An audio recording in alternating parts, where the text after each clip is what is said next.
Okay. Masibiga ko kalakhang nakalay.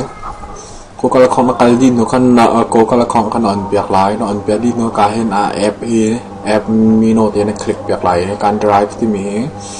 na click piak lai. Jadi inchen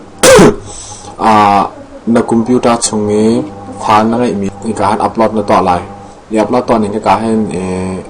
upload na ka lai file na ka lai. Jadi inchen kan nang mana Microsoft Word mi pol kha na zau lai nang mana du mi ka ma on piak lai te e ka invitation bla bla bla ta ka e ka zone hen finish to doc does finish to ma ka zone ta si te e mi ka click piak open ta ka open to he ka zone hen print mi te ma print mi ka click ma ka cheng ni to piak lai cheng ni to piak lai kan save as pdf te ma chan na du la